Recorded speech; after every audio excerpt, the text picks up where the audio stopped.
नमस्कार मित्रांनो, मी दीपक जिनवाड। शेतकऱ्यांसाठी एक नवीन योजना सुरू झाली आहे। मागेल त्याला सौर कृषी पंप आणि या योजनेचे ऑनलाईन अर्ज पण सुरू झालेले आहेत। आणि या योजनेमध्ये तुम्ही जर सर्वसाधारण कॅटेगरीचे असाल तर तुम्हाला यामध्ये फक्त 10% रक्कम भरायची आहे आणि बाकीची रक्कम हे सरकार अनुदान म्हणून तुमची जमा करणार आहे। तसे तुम्ही SC ST कॅटेगरीचे असाल तर तुम्हाला यामध्ये फक्त 5% रक्कम भरायची आहे आणि बाकीची रक्कम ही अनुदान म्हणून सरकार जमा करणार आहे। तसेच यामध्ये तुम्हाला 3 प्रकारचे पंप मिळणार आहेत। 3 HP, 5 HP आणि 7.5 HP असे 3 प्रकारचे तुम्हाला पंप यामध्ये मिळणार आहे। तुमच्याकडे 2.5 एकरपर्यंत शेती असेल तर तुम्हाला यामध्ये 3 HP पंप मिळणार आहे। तसेच 2.5 एकरपेक्षा जास्त म्हणजेच 5 एकरपर्यंत तुमची शेती असेल तर तुम्हाला यामध्ये 5 HP पंप मिळणार आहे। आणि 5 एकरपेक्षा जास्त जमीन शेती असेल तर तुम्हाला यामध्ये 7.5 HP पंप मिळणार आहे। तसेच या योजनेमध्ये सरकार 5 वर्षाची दुरुस्तीची हमी सुद्धा घेत आहे। तर या योजनेसाठी ऑनलाईन अर्ज कसा करायचा संपूर्ण सविस्तर माहिती या व्हिडिओमध्ये आपण पाहणार आहोत। त्यासाठी व्हिडिओ नक्की पूर्ण पहा।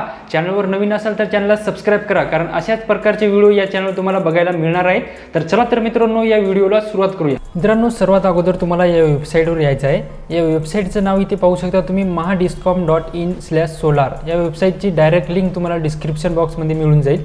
त्यावर क्लिक केल्यानंतर अशा प्रकारचा इंटरफेस येईल तुमच्या समोर। इथे पाहू शकता महाराष्ट्र राज्य विद्युत वितरण कंपनी मर्यादित महावितरणची साईट आहे, इथे पाहू शकता। तसेच इथे पाहू शकता मागेल त्याला सौर कृषी पंप या योजनेचे नाव। तुम्हाला या योजनेसाठी ऑनलाईन अर्ज करायचा आहे। त्यासाठी तुम्हाला इथे पाहू शकता तुम्ही लाभार्थी सुविधा ऑप्शन दिसत असेल, यावर क्लिक केल्यानंतर इथे पाहू शकता अर्ज करा, अर्जाची स्थिती सद्यस्थिती इथे चेक करू शकता, देयक रक्कम भरू शकता तुम्ही। तुम्हाला नवीन अर्ज करायचा आहे तो पहिला ऑप्शन दिसत असेल तुम्हाला अर्ज करा, यावर क्लिक करायचं आहे। या ऑप्शनवर क्लिक केल्यानंतर इथे पाहू शकता अशा प्रकारचा इंटरफेस येईल तुमच्यासमोर।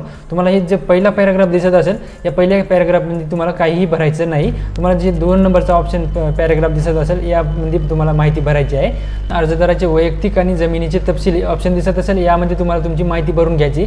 पहिल्या नंबरचा तुम्ही पाहू शकता आधार कार्ड क्रमांक, इथे तुम्हाला आधार नंबर टाकायचा आहे। आधार नंबर मी इथे टाकून घेतो।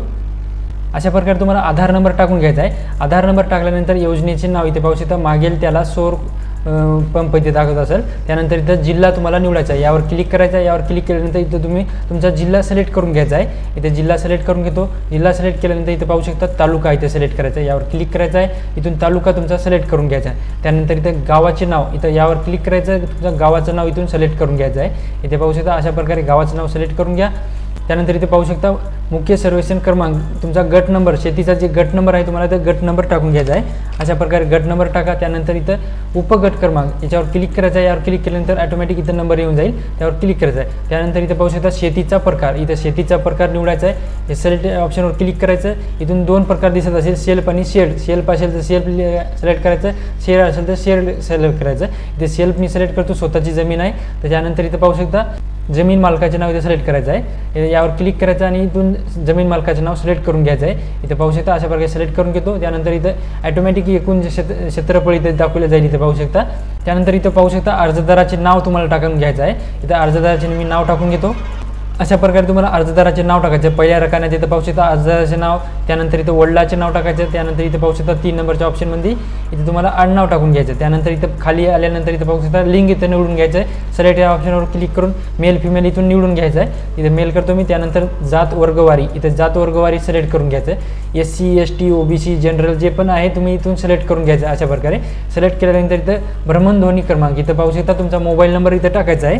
अशा प्रकारे मोबाईल नंबर टाकायचा आहे। ईमेल ID ऑप्शनल आहे, टाकले नसेल तरी चालते। त्यानंतर पाहू शकता याच्यामध्ये काय तुम्हाला टाकायचं आहे, अर्जदाराचा रहिवासी पत्ता व ठिकाण, इथं तुम्हाला तुमचा संपूर्ण पत्ता टाकायचा आहे। अर्जदार ज्या ठिकाणी राहते त्या ठिकाणचा त्याला पत्ता टाकायचा इथं। इथे पाहू शकता पहिल्या नंबरचा ऑप्शन काय, घर क्रमांक, इथं घर क्रमांक तुम्हाला टाकायचा आहे। घर क्रमांक टाका। त्यानंतर इथे पाहू शकता रस्ता, इथं रस्ता ऑप्शनल आहे, इथं टाकला तरी चालते, रस्ता कोण इथं टाकायचा आहे। त्यानंतर इथं जिल्हा तुम्हाला निवडून घ्यायचा आहे। इथं जिल्हा निवडा। अशा प्रकारे जिल्हा निवडल्यानंतर इथं तालुका निवडून घ्यायचा आहे। तालुका इथं पाहू शकता अशा प्रकारे निवडून घ्यायचा आहे। त्यानंतर इथं सिलेक्ट ऑप्शन गावाचे नाव इथं तुम्हाला निवडून घ्यायचं आहे। इथं लिस्ट येईल, या लिस्टमधून तुमच्या गावाचे नाव इथं सिलेक्ट करून घ्यायचं तुम्हाला अशा प्रकारे। त्यानंतर पिनकोड, या पिनकोड ऑप्शनवर क्लिक करा आणि तुमचा पिनकोड इथं सिलेक्ट करायचा आहे। अशा प्रकारे इथं पाहू शकता। त्यानंतर मोबाईल नंबर, पुन्हा इथे मोबाईल नंबर तुमचा टाकून घ्यायचा आहे। STD कोड ऑप्शनल आहे। त्यानंतर पाहू शकता पॅन कार्ड क्रमांक, इथं पॅन कार्ड क्रमांक बी ऑप्शनल आहे, टाकायचा असेल तर टाकू शकता।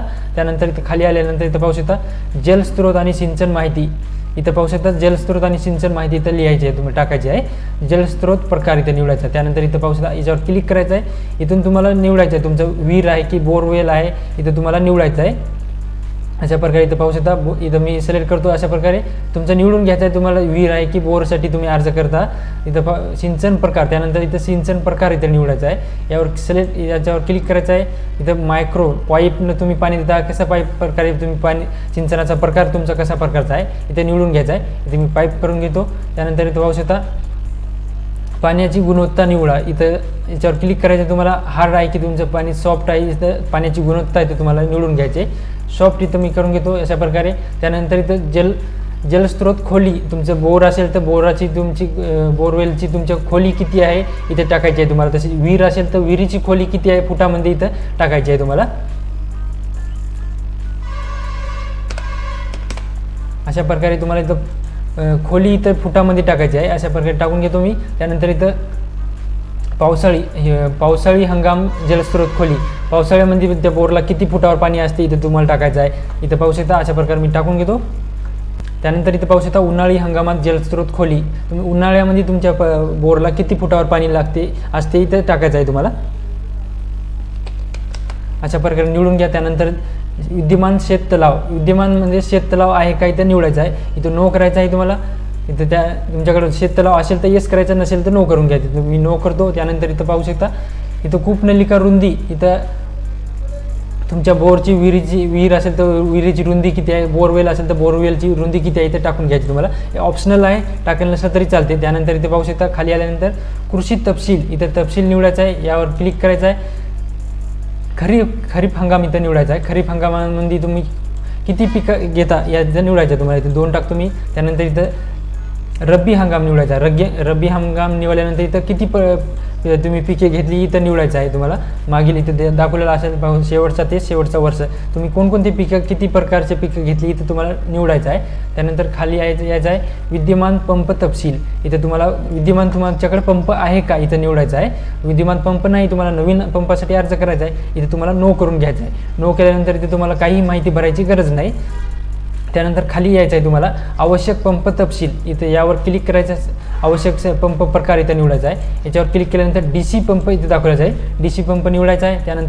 त्यानंतर इथं पाहू शकता आवश्यक पंप उपप्रकार इथं निवडायचा आहे तुम्हाला. यावर क्लिक करून तुम्ही इथं जे उपप्रकार आहे ते तुम्हाला इथं निवडून घ्यायचं आहे. इथून अशा प्रकारे निवडून घेतल्यानंतर आवश्यक पंप श्रेणी, इथून आवश्यक पंप श्रेणी इथं निवडून घ्यायचं.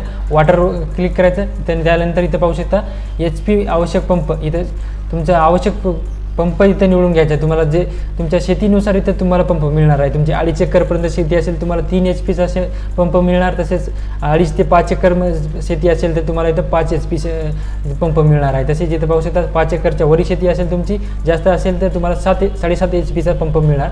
इथं पाहू शकता माझ्या याच्यामध्ये 3 HPचा पंप इथं मिळत आहे. त्यावर 3 HP मी करून घेतो.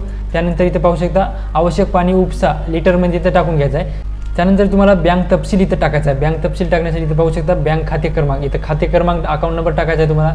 अकाउंट नंबर टाकल्यानंतर 2 नंबरचं इथं पाहू शकता खातेधारकाचे नाव, इथं नाव टाकून घ्यायचं. तसेच इथं IFSC कोड टाकायचा आहे. IFSC कोड टाकल्यानंतर बँक तपशील शोधा या ऑप्शनवर क्लिक करायचं आहे. ॲटोमॅटिक इथं बँकेचे नाव येईल. त्यानंतर MICR कोड येऊन जाईल इथं. त्यानंतर इथं बँक शाखेचे नाव इथं टाकायचं आहे तुम्हाला. त्यानंतर इथं शहराचे गावाचे नाव इथं टाकायचं आहे. इथं टाकल्यानंतर तुम्हाला खाली यायचं आहे. इथं खाली आल्यानंतर इथं पाहू शकता ॲटोमॅटिक इथं तुमचा गट नंबर इथं दाखवला जाईल. इथं पाहू शकता. त्यानंतर तुम्हाला हे चेकबॉक्स दाखवत असेल, यावर चारही चेकबॉक्सवर अशा प्रकारे क्लिक करायचं आहे. अशा प्रकारे क्लिक केल्यानंतर खाली यायचं आहे तुम्हाला. इथं आवश्यक तुम्हाला डॉक्युमेंट अपलोड करायचं आहे. इथं पाहू शकता कागदपत्रे अपलोड करा. प्रत्येक डॉक्युमेंट तुम्हाला PDF स्वरूपात अपलोड करायचं आहे. 500 KB पेक्षा कमी असणं आवश्यक आहे. इथं पाहू शकता 500 KB पेक्षा कमी PDF मध्ये तुम्हाला अपलोड करायचं आहे. तुम्हाला इथं कोणकोणते डॉक्युमेंट अपलोड करायचे ते पाहू शकता तुम्ही. 7/12 उतारा तुम्हाला अपलोड करायचा आहे. 7/12वर तुमच्या जे तुम्ही विहीर असेल किंवा बोरवेल असेल ते 7/12वर असणं आवश्यक आहे. तसे इथं पाहू शकता असं दिलेलं आहे. तसे तुमची शेती तुमच्या 7/12वर अनेक नाव असतील तर तुम्हाला इथे 200 रुपयाच्या बॉन्डवर इथं तुम्हाला ना हरकत प्रमाणपत्र अपलोड करावं लागेल. स्वतःची जमीन असेल तर तुम्हाला फक्त 7/12 अपलोड करायचं आहे. इथं या चूज फाईलवर क्लिक करून तुम्हाला 7/12 अपलोड करून घ्यायचं आहे. त्यानंतर इथं पाहू शकता तुम्हाला आधार परत तुमचा आधार कार्ड इथं अपलोड करायचं आहे. चूज फाईलवर क्लिक करायचं, तुम्हाला आधार कार्ड अपलोड करून घ्यायचे. त्यानंतर इथं पाहू शकता 3 नंबरचा ऑप्शन बँक पासबुक, इथं तुम्हाला बँक पासबुक अपलोड करायचं आहे. त्यानंतर इथं पाहू शकता पासपोर्ट साईज आकाराचा फोटो, तुमचा फोटो इथं अपलोड करून घ्यायचा आहे. इथं 4 डॉक्युमेंट हे अपलोड करून घ्यायचे आहे तुम्हाला. त्यानंतर इथं पाहू शकता इतर कागदपत्रे इथं लागू असल्याचे अपलोड करायचे आहे. तुम्ही SC अनुसूचित जाती जमातीचे असाल तर तुम्हाला इथे कास्ट अपलोड करून घ्यायचे आहे. यावर क्लिक करायचं आहे आणि तुमची कास्ट इथं अपलोड करून घ्यायची आहे. अशा प्रकारे डॉक्युमेंट अपलोड केल्यानंतर अर्ज सादर करा या ऑप्शनवर तुम्हाला क्लिक करायचं आहे. अर्ज सादर करावर क्लिक केल्यानंतर तुमचा इथून अर्ज सबमिट केला जाईल. अर्ज सबमिट केल्यानंतर इथे पाहू शकता अशा प्रकारचा इंटरफेस येईल तुमच्यासमोर. तुमचा अर्ज सबमिट होईल आणि त्यानंतर इथे तुम्ही पाहू शकता लाभार्थी क्रमांक तुम्हाला दाखवला जाईल. त्यानंतर लाभार्थ्याचं नाव दाखवलं जाईल, आधार नंबर दाखवला जाईल, अशा प्रकारे तुमचा मोबाईल नंबर दाखवला जाईल. इथे पाहू शकता अशा प्रकारे तुमचं दाखवलं जाईल. इथं तुमचा फॉर्म सबमिट होऊन जाईल. तुम्हाला इथे पेमेंट करण्याचा ऑप्शन पण दाखवले जाईल. त्यासाठी तुम्हाला डबल इथं यायचं आहे. इथे तुम्हाला काय करायचं आहे, पहिल्या या वेबसाईटवर तुम्हाला यायचं. तुम्ही अर्ज केल्यानंतर तुम्हाला तुमच्या अर्जाची सद्यस्थिती इथं चेक करायची. लाभार्थी सुविधा या ऑप्शनवर क्लिक केल्यानंतर अर्जाची सद्यस्थिती तुम्हाला चेक करायची. इथं पाहू शकता पहिल्या नंबरचा अर्ज करा ऑप्शन होतं. त्यानंतर अर्जाची सद्यस्थिती इथं तुम्हाला स्टेटस चेक करायचं आहे. अर्जाची सद्यस्थितीवर तुम्हाला क्लिक करायचं आहे. यावर क्लिक केल्यानंतर इथं पाहू शकता तुम्हाला स्टेटस चेक करण्यासाठी इथं तुम्हाला जे कोड तुम्हाला नंबर मिळाला आहे, MT नंबर तुम्हाला मिळाला आहे, तर त्यावर क्लिक तुम्हाला नंबर टाकायचा आहे. इथं नंबर टाकल्यानंतर इथं 14 या ऑप्शनवर क्लिक करायचं आहे. 14 ऑप्शनवर क्लिक केल्यानंतर इथं पाहू शकता अशा प्रकारे तुमच्यासमोर इंटरफेस येईल. लाभार्थी क्रमांक इथं दाखवला जाईल, तसेच जिल्हा इथं दाखवला जाईल. इथं पाहू शकता लाभार्थ्याचे नाव इथं दाखवलं जाईल, तुमचा आधार नंबर, तसेच इथं पाहू शकता मोबाईल नंबर, अशा प्रकारचे तुम्हाला दाखवले जाईल. तुमचे स्टेटस इथं दाखवले जाईल. इथं पाहू शकता तुम्हाला पंप किती मिळाला आहे, तो कोणता पंप मिळाला आहे इथं दाखवला जाईल, तसं पाहू शकता. त्यानंतर इथं भरणा करा, रक्कम भरणा करा, तुमचं इथून पेमेंट पण करू शकता तुम्ही. मित्रांनो अशा प्रकारे या योजनेसाठी तुम्ही ऑनलाईन अर्ज करू शकता. तसेच मित्रांनो व्हिडिओ कसा वाटला नक्कीच कमेंट करून कळवा आणि जास्तीत जास्त शेतकरी मित्रांपर्यंत शेअर करा. जय हिंद, जय महाराष्ट्र.